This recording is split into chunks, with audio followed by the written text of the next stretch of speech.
All right, Pablo. So, what's your process to uncover the client's unique brand and unique needs? Well, it always comes through conversation with the client, I would say. And oftentimes, they'll come to you with a specific request, but when you're talking to them, you realize that there's maybe a little bit more that you can help them with. So sometimes they'll come to you with something small, and but you can maybe end up providing something bigger. But it's all about just talking with them, because you can assume only a certain amount of things, and then you'll just learn a lot through the conversation. And you're there to help them. I mean, they're coming there because they don't have that service inside of their company.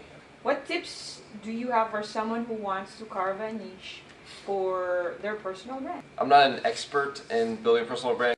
I feel like the last thing people want to see is another like the generic business advice posted every day, or some amazing documentation of the dinner you had the night before.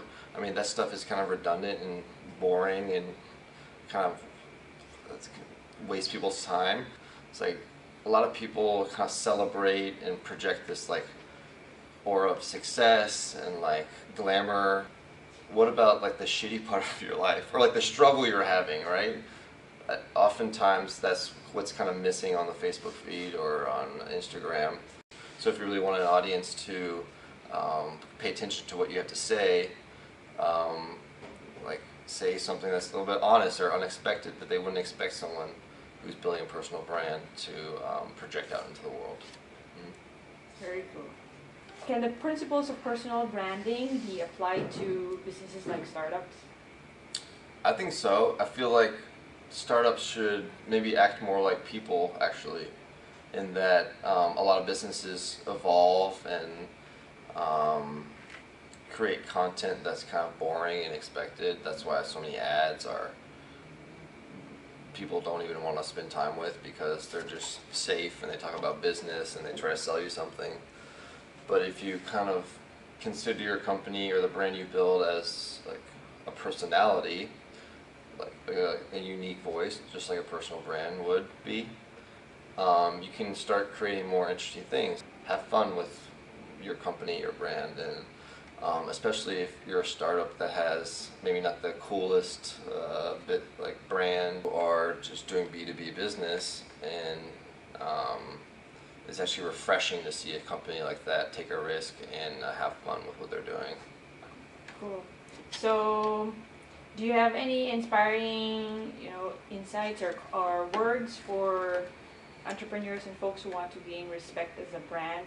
I guess, like I said before, if you're having fun as a company, you're projecting and you're kind of documenting an honest process that your company is going through, and having fun with the content you put out there, trying things, not being too safe, I think you'll stumble across some good things. And then, I mean, the nature of putting things out on Facebook or Instagram or any social channel is that you kind of get feedback. And so you can always try new things and see what works and what doesn't, and just kind of like be comfortable knowing that you can always change your voice. So I read a couple of articles about you, and I thought I'd throw one question. Okay. Any fun fact about Pablo Rochat? Fun fact about me?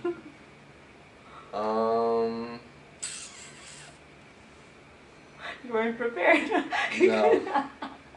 Oh yeah, I don't. Okay, here's a fun fact. I haven't posted to Instagram in 5 months. I haven't, and I stopped using Snapchat. I may return and start doing that again. But you'd think someone who's in marketing and advertising that would be into posting and building a personal brand, which I think could help, and maybe there's moments of that. But right now, it's like, if I want to post something on Instagram, I want to make sure it's like really funny or it's going to work, and so that kind of takes up some of my day, and I'd rather just invest that time into bigger projects that I work on.